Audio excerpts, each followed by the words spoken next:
Hi crafters, Amy here, and I have a die cut sympathy card idea to share with you today. So let's jump right in. Now to start, I'm going to show you 4 new sets of gorgeous dies that I just got from Crafty Meraki. And I will link these as well as any other available products in the video description box below. If you expand that and scroll down, you'll find those details. And if I do have affiliate links, it'll be no additional cost to you. It'll just help me out a lot. So I might get a small commission. But anyway, I'm not going to use all 4 of these. I'm only going to use one die for this particular card today. And do stick around to the end because not only will you see my colossal mistake and how I fixed it, but I will also have a surprise bonus card at the end for you to check out using some of the same products but creating a different look. So here I have an older pattern paper pad. This was actually donated to me, so I'm not sure where it's from, but I hope this encourages you to bust out your pattern paper because if you're like me, you have loads of the stuff and don't necessarily know what to do with it. So to start, I'm going to use Actually, I'm going to show you the photo here. This is the finished card. It did come together beautifully, and I am really happy with how it turned out. But it was a trial to get there, so you'll see in a moment here the struggle bus that I rode to get to this finished card. So here I'm using one of these awesome stitched edge rectangle dies. These are from LDRS Creative. This is a small business in Michigan that I recently started buying from, and they have loads of really cool stuff, and I really like the unique look of this stitched edge, so it gives me kind of a variety to choose from because you guys know I love to add that little finished look on my card panels from time to time.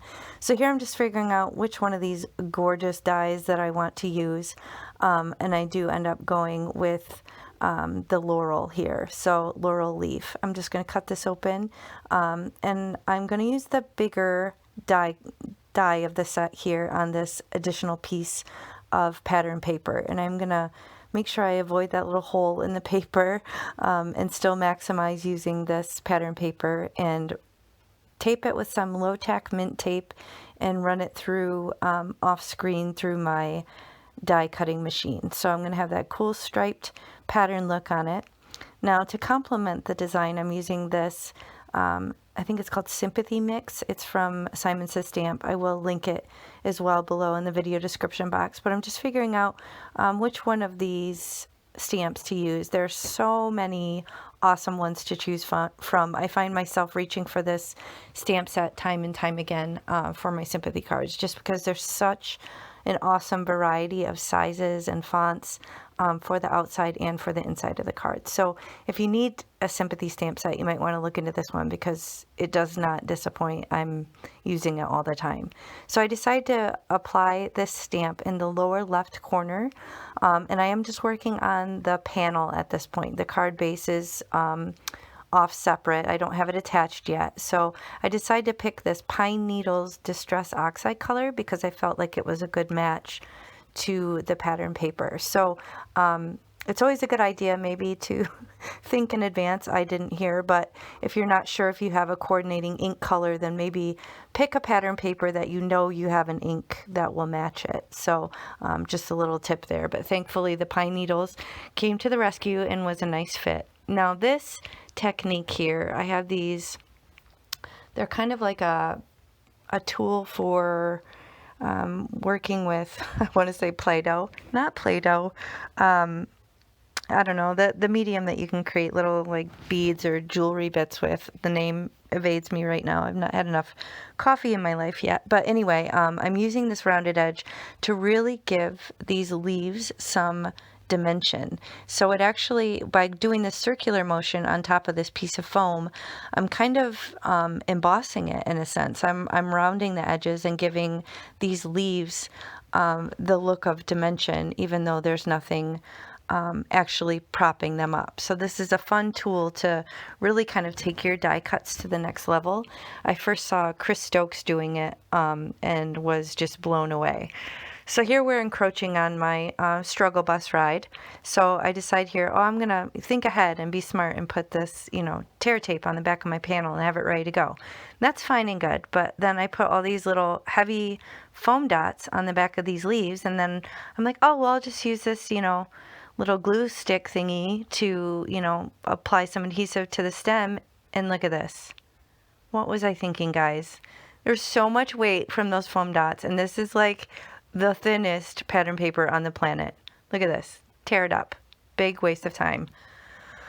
You guys, you think maybe people that make videos don't make mistakes? That is so not true. So that's why I'm always going to show you my mistakes and my trips on the struggle bus, because I make them too, and that was just a huge frustrating waste of time. Thankfully, I had another sheet of that same pattern paper, and my way of fixing this is cutting out 2 additional die cuts of white cardstock that is much thicker.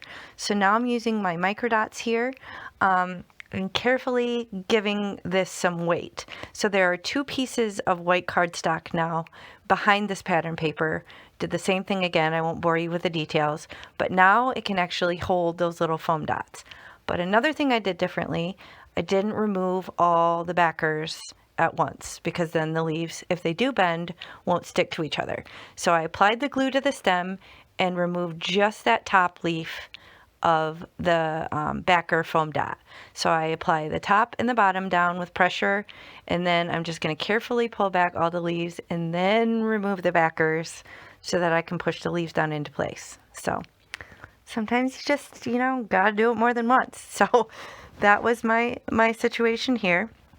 But I finally got it sorted. So make sure you use either thicker pattern paper to start, or plan on not applying a bunch of weight to it like I did, or just give it some backers with some other layers of thicker cardstock, and then you won't be in the position that I was in. So I wanted to make sure that was lined up well, so I just pulled back the tear tape halfway, just so I had a little bit of wiggle room as I was applying this white panel down onto a white card base. And now I'm using these gorgeous clear bubbles from yet another small business. This is called Doodle's Paper Playground, and she has tons of gorgeous embellishments and things for shaker bits. And thanks for sticking around. Here's the surprise card. You can see I was able to use that smaller panel that I cut out in the beginning, and I cut out more pieces in white and one little piece in vellum, which is only partially attached. I was mindful to apply the glue only below the parts of vellum that were going to be covered with the white fronds. So I used that stamp again to create that little strip that says "with sympathy," and now I have a second sympathy card, and another fun way to use up some of my pattern paper that I have entirely too much of. So thank you so much for sticking around to the end and going through this adventure with me. So I hope you enjoyed it. If you did, please hit the thumbs up and consider subscribing, and I'll check you next time. Bye.